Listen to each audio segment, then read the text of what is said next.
Olá, querido amigo, olá, querida amiga, seja muito bem-vindo ao programa Primeiro Deus. Que bom que você tem separado essa primeira hora do dia para estar com a gente, aprendendo mais sobre saúde, sobre espiritualidade e sobre as lindas histórias que a Bíblia tem a nos ensinar. Nesta semana, estamos aprendendo sobre os encontros de Cristo. Hoje vamos estudar mais um encontro. É o encontro do ladrão na cruz. Vamos tirar lições espirituais preciosas para a nossa vida. Por isso você é muito bem-vindo.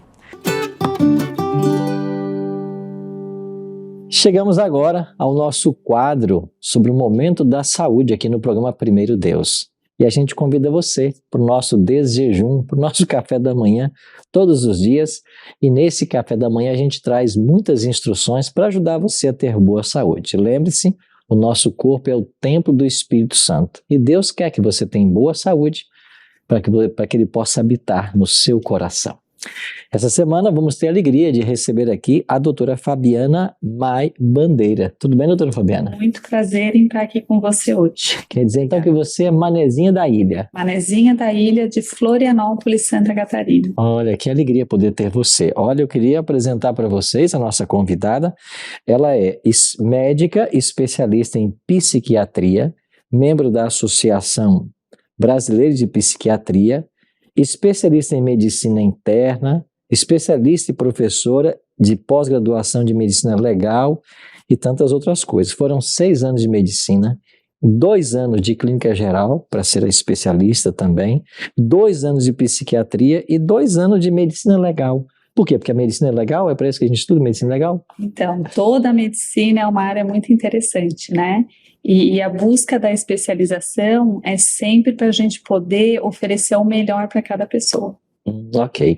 Medicina legal tem a ver com processos também da justiça, não é isso? Então, a medicina legal é uma área relativamente nova e ela busca auxiliar o juiz e auxiliar os profissionais do direito a esclarecer determinadas situações na área da medicina. Então, quando tem um processo onde existe uma dúvida sobre determinada questão e que envolve a medicina, o médico legal, especialista em medicina legal, atua para auxiliar nesse esclarecimento. Olha aí, como é bom saber de todas essas informações, né? Mas essa semana, a doutora Fabiana vai estar conosco, nós queremos aproveitar, né, a sua especialidade em psiquiatria para nos ajudar a entender um pouquinho mais de nós mesmos, né? Da nossa mente, de nossos comportamentos, etc. E eu queria começar fazendo a seguinte pergunta: o que faz um psiquiatra e quem deve buscar um psiquiatra? Então, o psiquiatra é um médico especialista em medicina, né, em psiquiatria, mas ele atua muito na prevenção do tratamento, do acompanhamento e diagnóstico de todas as situações que levam ao sofrimento psíquico e o sofrimento mental. Então, quem que deve buscar o médico psiquiatra? Aquela pessoa que está passando por uma situação na vida onde está acontecendo algum desequilíbrio emocional, de comportamento, né, de sono, de alimentação, e que esse desequilíbrio ele não melhora ao longo do tempo e ele começa a prejudicar o dia a dia dessa pessoa. Então, às vezes, no ambiente familiar, a gente escuta uma queixa de que a pessoa está muito irritada, que ela não está conseguindo dar atenção para a família, para os filhos. No ambiente de trabalho, a pessoa não está rendendo, ela está tendo sintomas de ansiedade, de palpitação, a memória ela não está adequada, né? No ambiente social, ela não está conseguindo ir em determinados lugares. E esses sintomas, eles não passam. A gente sabe que ao longo da vida a gente tem situações, né, que vão acontecendo e que a gente vai se ajustando. Mas quando não passa, a busca pela tratamento com o psiquiatra, ele vai trazer um conjunto de situações que visa melhorar e voltar a pessoa a ser o que ela era antes. Muitas pessoas confundem, eu tenho essa dúvida também, né? A diferença do trabalho do psiquiatra e do psicólogo. Como é que a gente pode fazer essa diferenciação? Então, são 2 formações diferentes.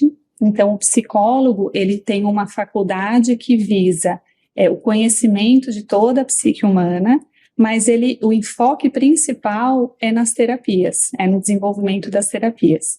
E o médico psiquiatra, ele tem a possibilidade de tanto identificar e diagnosticar quanto realizar um tratamento medicamentoso, né? Direcionado para aquela situação que a pessoa está vivendo, mas também de fazer uma análise clínica de todo o indivíduo, porque hoje em dia a gente não olha uma parte, né? A gente nunca deveria olhar uma parte, a gente sempre vai olhar o todo. Então, a diferença básica das duas profissões é essa, né? Os dois vão auxiliar e vão trabalhar em conjunto, inclusive, mas um tem a possibilidade de usar medicamentos e outros tipos de tratamento que só o médico pode prescrever.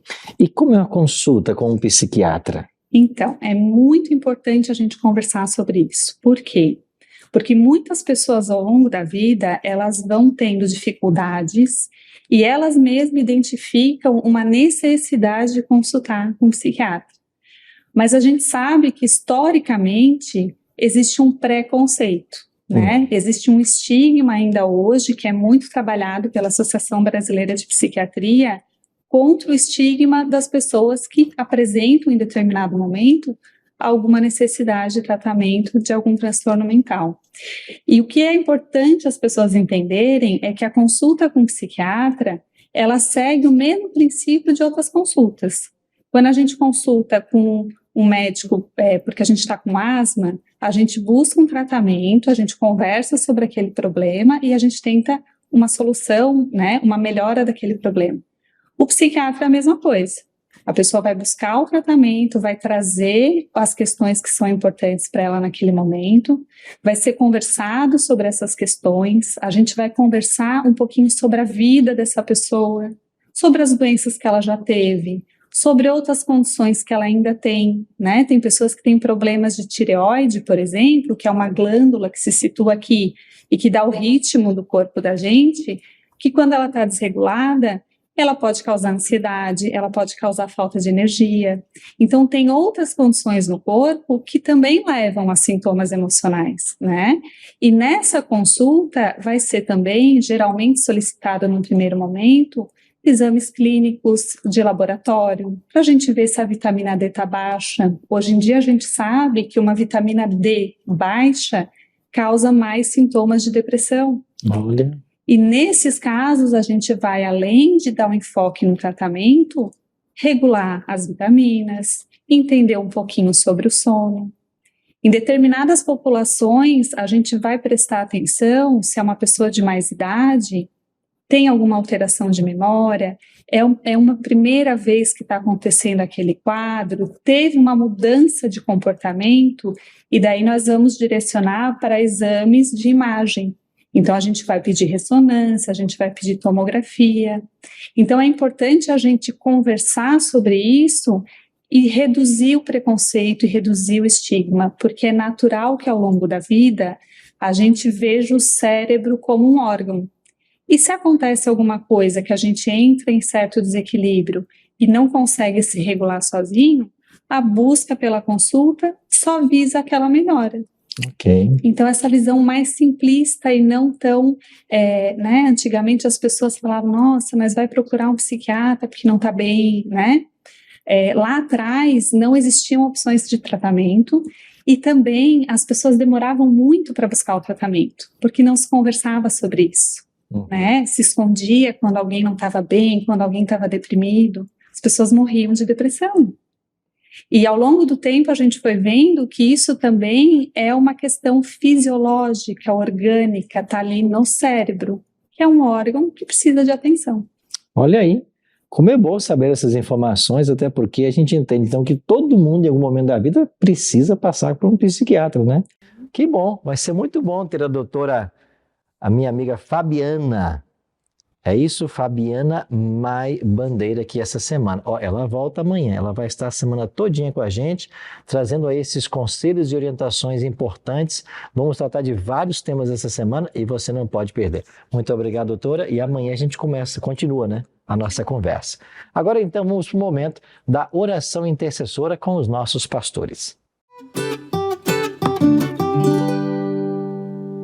Obrigado, pastor Arilton. Obrigado, doutora Fabiana, por essas noções importantes de saúde que vocês nos deixaram hoje. Durante toda essa semana eu também vou estar com vocês para orarmos juntos, conversarmos um pouco sobre alguns textos bíblicos que falam da oração, trazer algumas noções sobre a importância da oração no nosso dia a dia, na nossa vida. E você pode fazer o seu pedido de oração de maneira especial através dos nossos canais que aparecem aí na tela. Você pode ir lá no Instagram, por exemplo, deixar o seu pedido de oração, como alguns fizeram, e nós vamos ler hoje aqui. É verdade que nós não podemos ler todos os pedidos de oração de todas as pessoas que nos pedem, mas saiba que os pastores estão orando por todos vocês para que Deus opere os milagres que vocês estão buscando em vossa vida. Por exemplo, a Carla Mombach, ela pede: Pastor Arilton, muito bom dia. Bom dia também à sua equipe. É uma bênção o seu programa. Compartilho sempre no meu status no WhatsApp sobre o programa Primeiro Deus. Hoje, eu quero pedir oração pela minha vida espiritual, a do meu filho Isaac, do meu filho Charles e do meu esposo Luiz Antônio. Há 6 meses sou adventista, mas somente há 1 ano me tornei de fato uma cristã. Em nome da Carla Mombach, eu quero orar por todas as famílias cristãs, para que todos experimentem essa conversão diária, essa transformação diária, para que a nossa família esteja unida em Cristo. A Marilise Tamires diz assim: Pastor, por favor, ore por minha bebê de 2 meses. Estamos passando por uma fase muito difícil. Eu sou de Minas Gerais. Marilise, eu sei o que você está passando porque tivemos 2 crianças em casa. Os primeiros meses são desafiadores. Você dorme pouco, acorda muito. A criança agora com 2 meses é uma fase em que ela tem cólicas. Vamos orar para que Deus dê a você sabedoria, adaptabilidade, resiliência para você lidar bem com esse momento aí e o seu filhinho ficar bem também. A Ceissa Barbosa, ela diz: bom dia, pastor. Bom dia, equipe. Eu peço oração pelo meu esposo. Ele está afastado da igreja. Por mim e meus filhos, que possamos permanecer firmes nos caminhos do Senhor. Ceissa, muito obrigado porque você fez esse humilde pedido de oração. Eu quero, através do seu pedido, orar também por todas as esposas e esposos cujo cônjuge está afastado da igreja. São Tomás de Aquino diz que a família que ora unida permanece unida. Lar significa lealdade, amor e religião. Quando uma família segue a Jesus junto, essa família é muito abençoada. Há um texto especial que eu gostaria de ler para vocês, que está no livro de 1 Pedro, capítulo 5, versículo 7. A palavra do Senhor diz assim: lançando sobre ele toda a vossa ansiedade, porque ele tem cuidado de vós. Deus tem cuidado de nós. A escritora Ellen Goldwhite, no livro O Caminho a Cristo, página 70, ela diz que a oração é o abrir do coração a Deus como um amigo. Não que seja necessário a fim de que Deus nos conheça. A oração não faz Deus baixar a nós, mas nos enleva até Ele. Quando nós oramos, Deus ele ouve a nossa oração. E Ele responde das suas 3 maneiras: sim, não e espera um pouco. Afinal de contas, Ele sabe o que é melhor para nós em qualquer circunstância de nossa vida. Por isso, nesse momento, aqui onde eu estou, eu vou dobrar os meus joelhos. Se você, onde você estiver, puder dobrar os seus joelhos, dobre os seus joelhos. Vamos orar, vamos suplicar a Deus pelas famílias, vamos suplicar a Deus pelos filhos, vamos suplicar a Deus pelos enfermos. E eu tenho certeza que no chat agora deve ter muitos pedidos de oração por emprego, por saúde, por família, por viagem, por tantas coisas. Quando nós nos colocamos nas mãos de Deus, pode ter certeza que Deus ouve a nossa oração e atende. Convido você, onde você estiver, a ajoelhar. Vamos orar neste momento.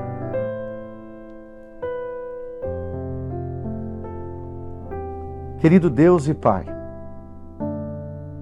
ajoelhado aqui e ajoelhado onde quer que estiverem os seus filhos, suplicamos a sua bênção em favor de cada pedido que foi feito hoje aí no chat do nosso programa. Estes que foram lidos hoje, para que o Senhor abençoe essas famílias. E todos aqueles, Senhor, cujo pedido não está sendo lido aqui, mas está sendo lido pelos seus anjos e levados como relatos ao céu. Que o Senhor tenha misericórdia de cada um. Visite os lares neste momento e abençoe as famílias, Senhor. Visite os hospitais neste momento e abençoe os enfermos, Senhor. Visite os responsáveis por famílias que nesta manhã vão sair para procurar emprego. Nesta segunda-feira, outros vão começar uma jornada de trabalho. Abençoe a todos aqueles que lutam para conseguir o pão de cada dia para suas famílias. Que o Senhor dê a eles um dia repleto de bênçãos. Que o Senhor nos ensine a cada dia a confiar mais no seu direcionamento. Por favor, Senhor, lá em Minas Gerais tem uma mamãe com um bebezinho novinho, Senhor. Tem compaixão, Senhor. Dá adaptabilidade a esta família. Ah, Senhor, uma esposa pede por seu esposo que está afastado da igreja. Puxa, Senhor, tem misericórdia dela e que esse esposo possa voltar a servir Jesus junto com ela. Uma mãe pede por seus filhos, por seu esposo e agradece pela renovação espiritual que ela experimentou recentemente. Renova também nossa vida espiritual, Senhor. Oramos por todas essas pessoas, por todos os pedidos e suplicamos em nome do Senhor Jesus. Amém.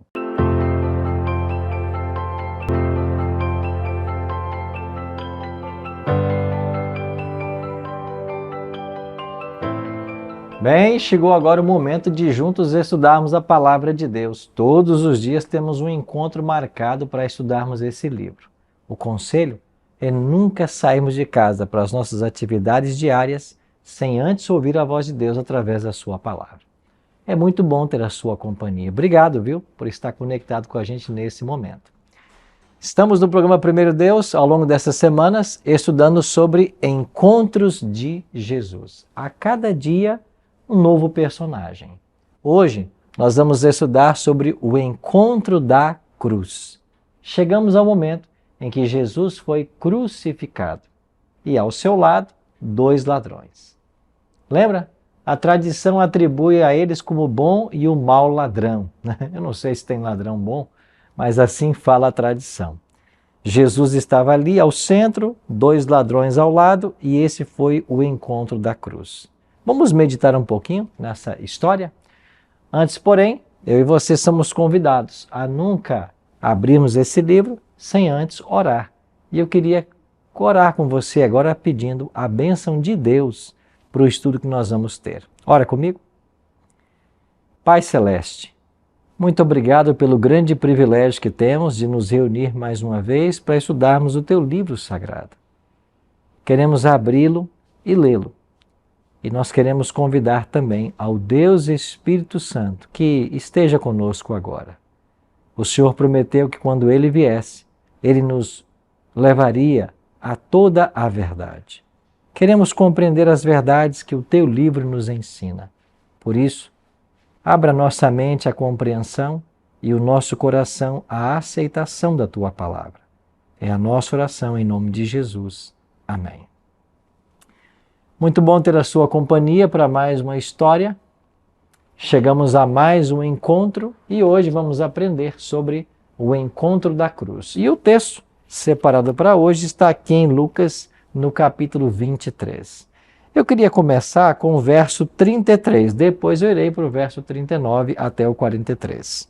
Lucas 23, 33 diz assim: Quando chegaram ao lugar chamado Calvário, ali o crucificaram, bem como os malfeitores, um à direita e o outro à esquerda. Agora, a partir do verso 39. Um dos malfeitores crucificados blasfemava contra ele, dizendo: Não és tu o Cristo? Salva-te a ti mesmo e a nós também. Respondendo-lhe, porém, o outro repreendeu, dizendo: Nem ao menos temes a Deus, estando sob igual sentença? Nós, na verdade, com justiça, porque recebemos o castigo que os nossos atos merecem. Mas este nenhum mal fez. E acrescentou: Jesus, lembre-te de mim quando vieres no teu reino.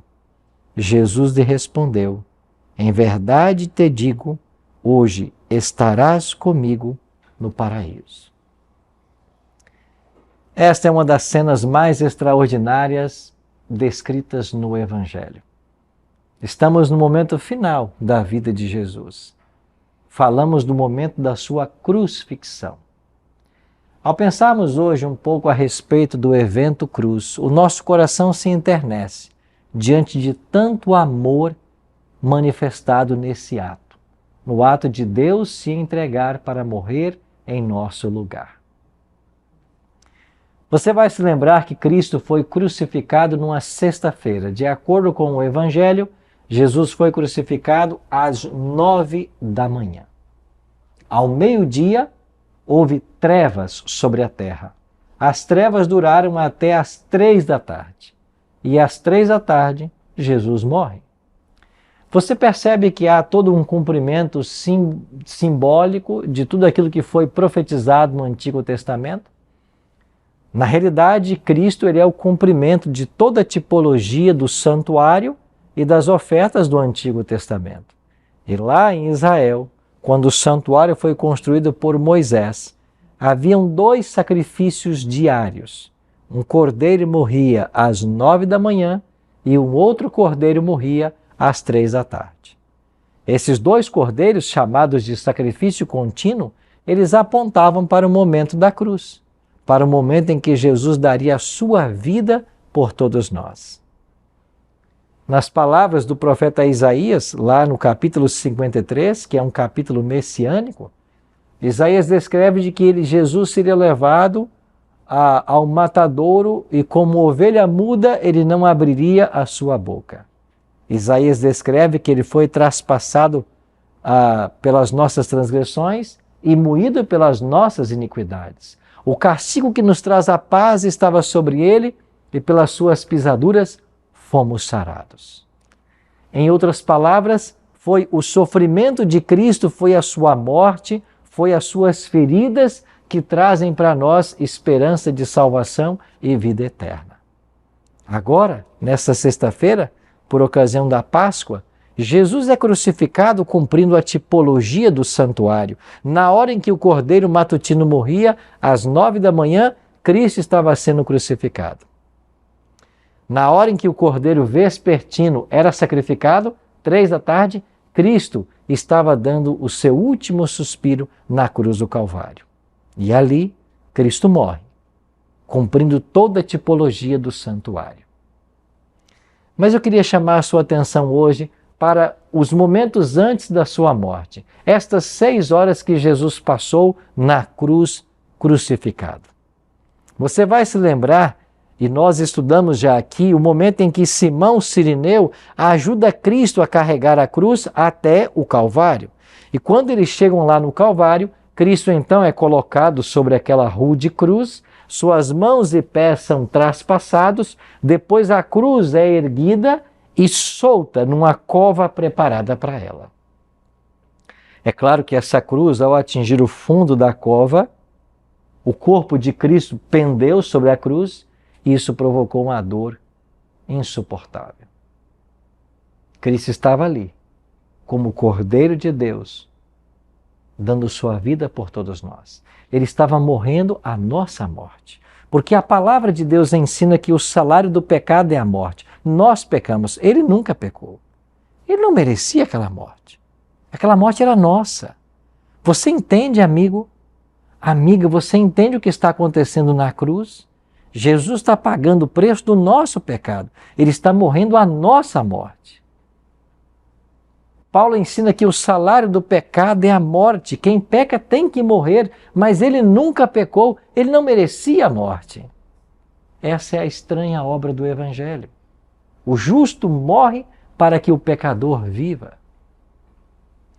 Cristo ele foi tratado como nós merecíamos para que nós recebêssemos o tratamento que ele tinha direito. Ele foi condenado pelos nossos pecados, nos quais não tinha participação, para que nós fôssemos justificados pela sua justiça, na qual nós não tínhamos parte. Ele sofreu a morte que nos cabia para que recebêssemos a vida que a ele pertencia. É o Cordeiro Imaculado de Deus que está dando sua vida sobre a cruz. Como disse João Batista, eis o Cordeiro de Deus que tira o pecado do mundo. Sim, ele foi crucificado para perdoar o seu pecado.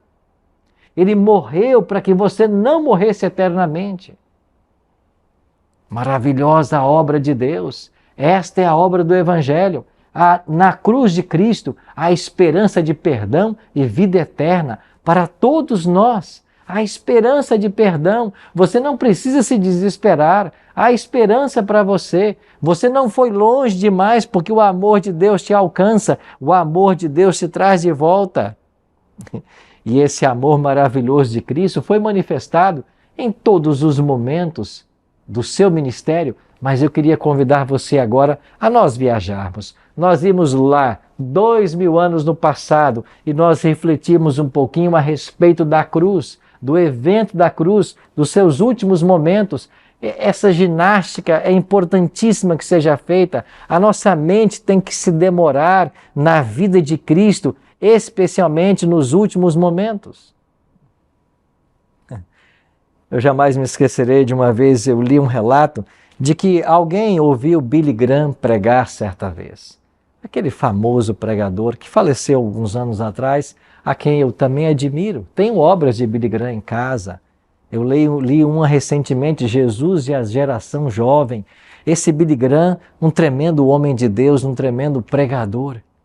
Alguém certa vez ao ouvi-lo disse para ele: olha, pastor Billy Graham, a sua pregação está ultrapassada.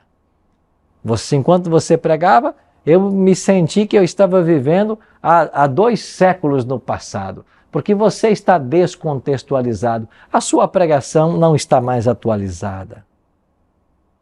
E Billy Graham teria dito para esse jovem: se você, enquanto eu pregava, se sentiu há 200 anos no passado, então eu falhei. Eu queria ter levado você há 2000 anos. É isso que a Bíblia tem que fazer com todos nós. Ela tem que nos levar ao passado. Ela tem que nos levar a Cristo. E olha o que acontece no momento em que Jesus está nas suas cenas finais. 2 ladrões, comparsas de Barrabás, estão sendo levados para a crucifixão junto com Jesus. Esses 2 ladrões, eles percebem o quanto eles haviam batido em Cristo. A Bíblia declara que por 2 vezes ele foi chicoteado.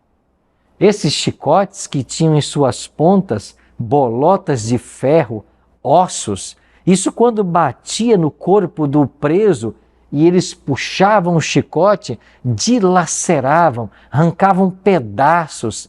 Jesus perdeu muito sangue nessas vezes em que ele foi açoitado.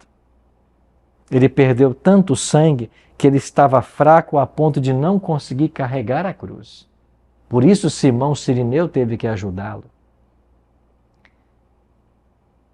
Mas enquanto ele carrega a cruz, enquanto ele caminha em direção ao Calvário, ali, pela via dolorosa, ele encontra-se com mulheres que demonstram ali amor, ternura, compaixão ao ver aquele homem que sofria tanto. Elas choram.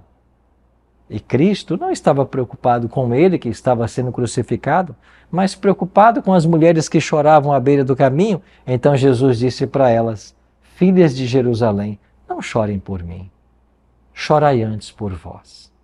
No seu olhar profético, Cristo viu que na destruição de Jerusalém no ano 70, algumas dessas mulheres e seus filhos perderiam a vida. Não chorem por mim, chorai antes por vós. Ele não estava preocupado com ele mesmo, ele estava preocupado com as mulheres que choravam à beira do caminho.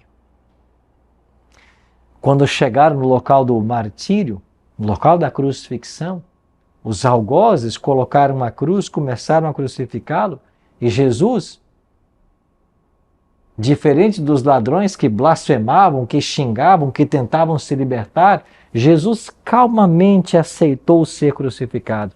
E ele fazia uma oração: Pai, perdoa-lhes, porque eles não sabem o que fazem. Que oração tremenda! Jesus orando pelas pessoas que o crucificavam.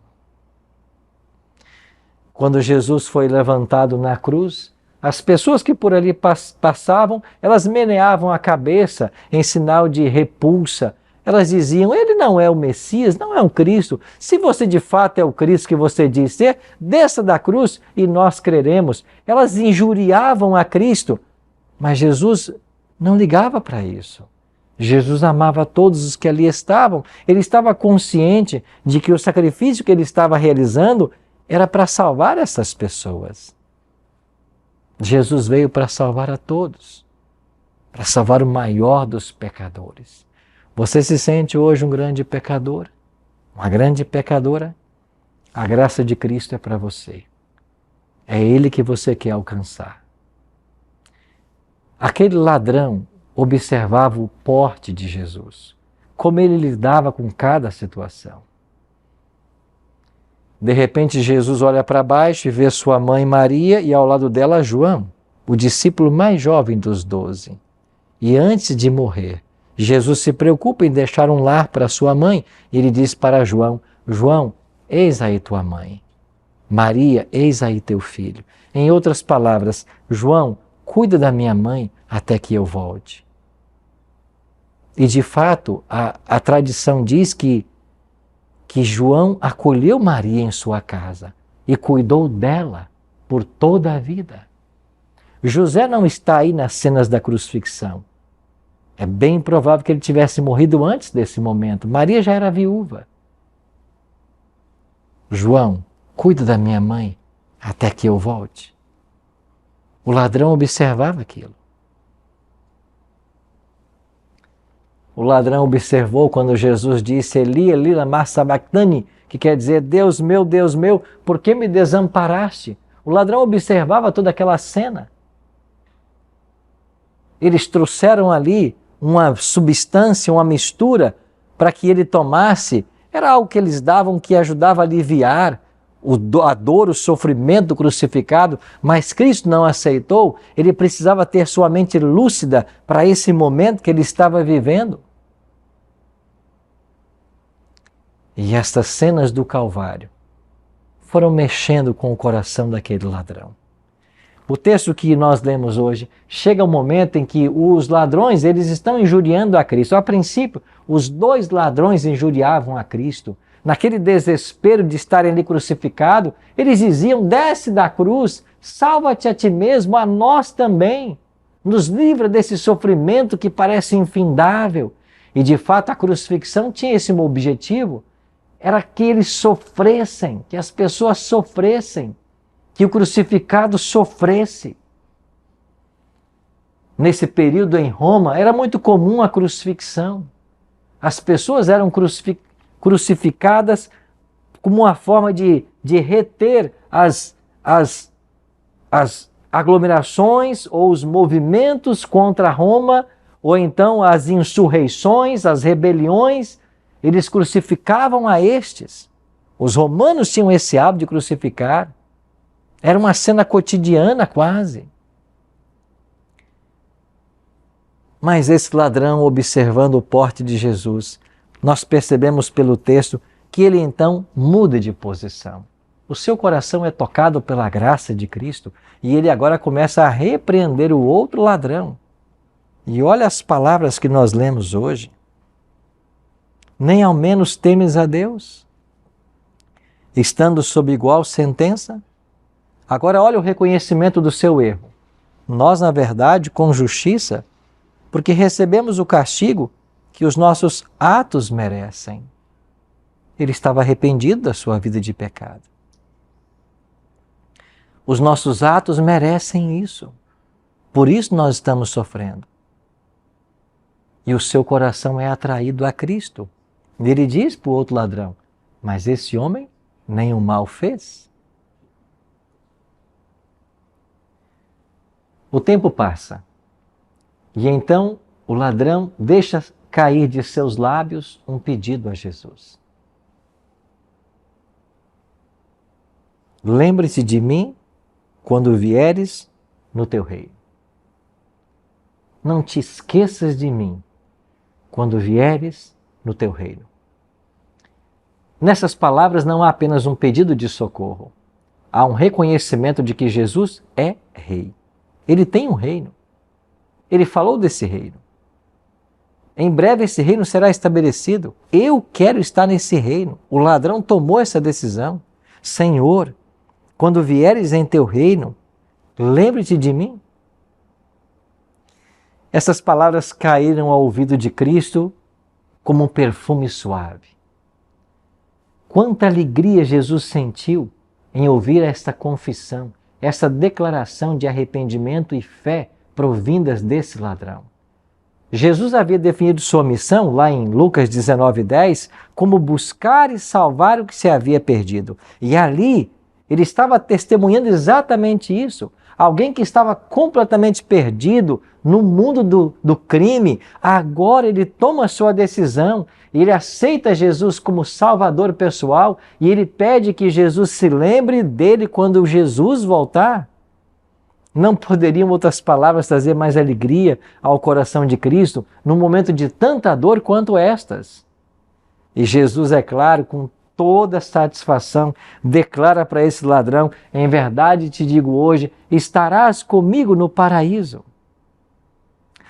Antes de avançarmos em nossa reflexão, deixe-me brevemente citar para você um detalhe.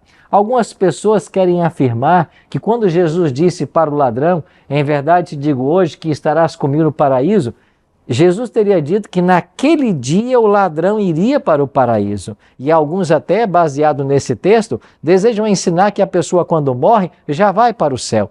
Isso não é verdade. Com todo o carinho que você merece, com todo o respeito que você merece, isso não é verdade. Não foi isso que Jesus disse para o ladrão. Mas, pastor Arilton, por que não foi? Bom, você sabe que na língua grega nós não temos vírgula. A depender de onde você coloca a vírgula aqui, você muda o sentido do texto. Mas é muito claro que não foi isso que Jesus disse por duas razões simples. Primeiro, nem o próprio Cristo foi para o céu na sexta-feira. Ele disse para Maria Madalena, lá depois que ressuscitou: mulher, não me toques, porque ainda não subi ao Pai. Ele não havia ido ao Pai. Domingo ele disse isso. Então, se ele disse para o ladrão que ele estaria com ele na sexta-feira no paraíso, ele teria mentido para o ladrão. Então, não foi isso que ele disse. Segundo ponto, nós temos que entender o que a gente chama de analogia da fé. O que é analogia da fé? Você, quando quer estudar um tema da Bíblia, você tem que olhar o que a Bíblia diz em todos os livros sobre esse tema. E quando você estuda o tema da morte, da ressurreição, a gente descobre que as pessoas, quando morrem, elas não ressuscitam imediatamente, mas todas estão aguardando a ressurreição, que só se dará quando Jesus voltar. Se você vai para 1 Tessalonicenses 4, 16 em diante, se você vai para 1 Coríntios, capítulo 15, 51 em diante, é isso que o apóstolo Paulo ensina. A ressurreição dos salvos, ela só acontecerá quando Jesus voltar. O ladrão não foi para o céu naquele dia. E o ladrão está aguardando Jesus voltar, para então ser ressuscitado. Entendeu? Então Jesus não disse que ele estaria naquele dia, mas você tem que entender o texto da seguinte maneira: em verdade te digo hoje, estarás comigo no paraíso. Eu vou dizer para você agora uma verdade. Agora, hoje, eu vou te afirmar uma verdade com toda certeza. Você vai estar comigo no paraíso. E Jesus assegurou àquele ladrão, naquele momento, a salvação dele. E que um dia, quando ele voltar, ele será levado para o paraíso. Quando Jesus voltar, o ladrão será levado para o paraíso. Havia uma antiga poesia que dizia o seguinte: este ladrão foi o maior ladrão do mundo, porque ele roubou ao longo de toda uma vida e na hora da morte roubou a salvação. A poesia está errada. Ele não roubou a salvação. Ele simplesmente aceitou aquilo que de graça nos é oferecido. O plano da salvação não mudou. Nós não somos salvos pelas obras, não somos salvos por coisas que nós fazemos, nós somos salvos pela graça de Jesus. E quando nós o aceitamos como nosso Salvador pessoal, Ele nos cobre com sua justiça, como cobriu aquele ladrão naquele dia. É a graça de Jesus que nos salva. O apóstolo Paulo ensina essa verdade lá em Efésios capítulo 2, verso 8, onde Paulo diz claramente: porque pela graça sois salvos por meio da fé, e isso não vem de vós, é um dom de Deus. E no verso 9 Paulo diz assim: não de obras, Efésios 2, 9, não de obras, para que ninguém se glorie. Você não é salvo pelas obras. Você não é salvo pelas coisas que você pratica. Nem pela obediência nós somos salvos. Nós não somos salvos porque obedecemos. Nós obedecemos porque nós somos salvos. Você entende a diferença? Eu não obedeço para ser salvo. Eu sou salvo para obedecer. A salvação é um dom gratuito de Deus. Ela é uma veste confeccionada no tear do céu, sem nenhum fio de obra humana. Salvação é Deus lançar por terra a nossa obra e fazer por nós aquilo que nós nunca poderíamos fazer. Isto é graça. O ladrão entendeu isso e ele aceitou essa graça que Jesus ofereceu e Jesus assegurou que naquele momento ele estava salvo e que quando ele voltasse em glória e majestade, ele seria levado para os céus. Que encontro maravilhoso! Eu fico pensando, para quem eu estou falando agora? Talvez eu esteja falando com uma pessoa que está envolvida no mundo do crime. Talvez eu esteja falando agora para um assaltante, para um criminoso. Alguém que vive uma vida semelhante a desse ladrão. Há esperança também para você. A mesma graça que Jesus ofereceu aquele dia para esse ladrão, Ele oferece hoje para você. Se você reconhecer os seus atos como errados, se você se arrepender, pedir perdão e se você clamar a Ele por salvação, Ele vai te salvar. A salvação é algo dinâmico. Ele não vai apenas te salvar, Ele vai mudar a sua história. A sua vida será mudada. Ele vai arrancar você do mundo do crime, do mundo das drogas, do mundo dos vícios, da prostituição. Ele vai arrancar você desse mundo e vai colocar você a salvo no reino dele. Esta é a promessa. Esse Cristo não mudou. Ele é o mesmo ontem, hoje e para sempre. E como isso pode acontecer, pastor Arilton? Se eu tiver a mesma atitude que esse ladrão teve. Primeiro, reconhecer os meus pecados. Nós estamos aqui nessa cruz porque nós merecemos pelos atos que nós cometemos. Segundo, se você reconhece a pureza de Cristo. Mas esse homem nenhum mal fez. Terceiro, se você clama para Ele por salvação. Senhor, quando voltares em teu reino, não te esqueças de mim. Se você der esses passos, a mesma graça que salvou esse ladrão vai salvar você. Porque Deus não mudou. A graça que emana do Calvário, ela viaja 2000 anos e ela chega agora na sua casa. Para você que está aí, no sofá da sua casa assistindo o programa. Para você que está aí, dentro do seu carro com o celular assistindo o programa. É com você que Jesus está falando. Para você que acordou, não saiu da cama ainda, mas já está aí conectado no programa Primeiro Deus. É com você que Jesus está falando. E sabe hoje o que Ele quer falar para você? Ele quer dizer assim: filho meu, dá-me o teu coração. Filho, dá-me o teu coração. Entrega a sua vida a Jesus agora. A sua história vai mudar. Ele quer reescrever a tua história. Se você abrir o seu coração, como esse ladrão fez, se você entregar a sua vida a Cristo como Ele fez, a tua história será reescrita. A graça que emana da cruz, ela viaja até você hoje. Ela alcança o seu coração. Eu queria que você pensasse nisso agora. Eu espero que esse amor e essa graça que emana da cruz atinja também a sua vida hoje. Ora comigo. Senhor Deus e Pai, muito obrigado por essas lindas histórias, por esses encontros maravilhosos que pessoas tiveram com o Senhor Jesus. Nós hoje não queremos apenas ouvir dessas histórias. Nós queremos que a nossa história também seja real. Que o nosso encontro com o Senhor Jesus ele aconteça. Nesta hora reconhecemos os nossos pecados. Reconhecemos quão longe temos caminhado do Senhor. E suplicamos. a mesma súplica que fez o ladrão na cruz aquele dia. Senhor, quando vieres em teu reino, não te esqueças de nenhum de nós. Muito obrigado, Senhor, por teu amor e por tua graça. A nossa vida é tua. Nos abraça nesse momento, nos perdoa e nos prepara um lugar em teu reino. É a nossa oração. Em nome de Jesus. Amém.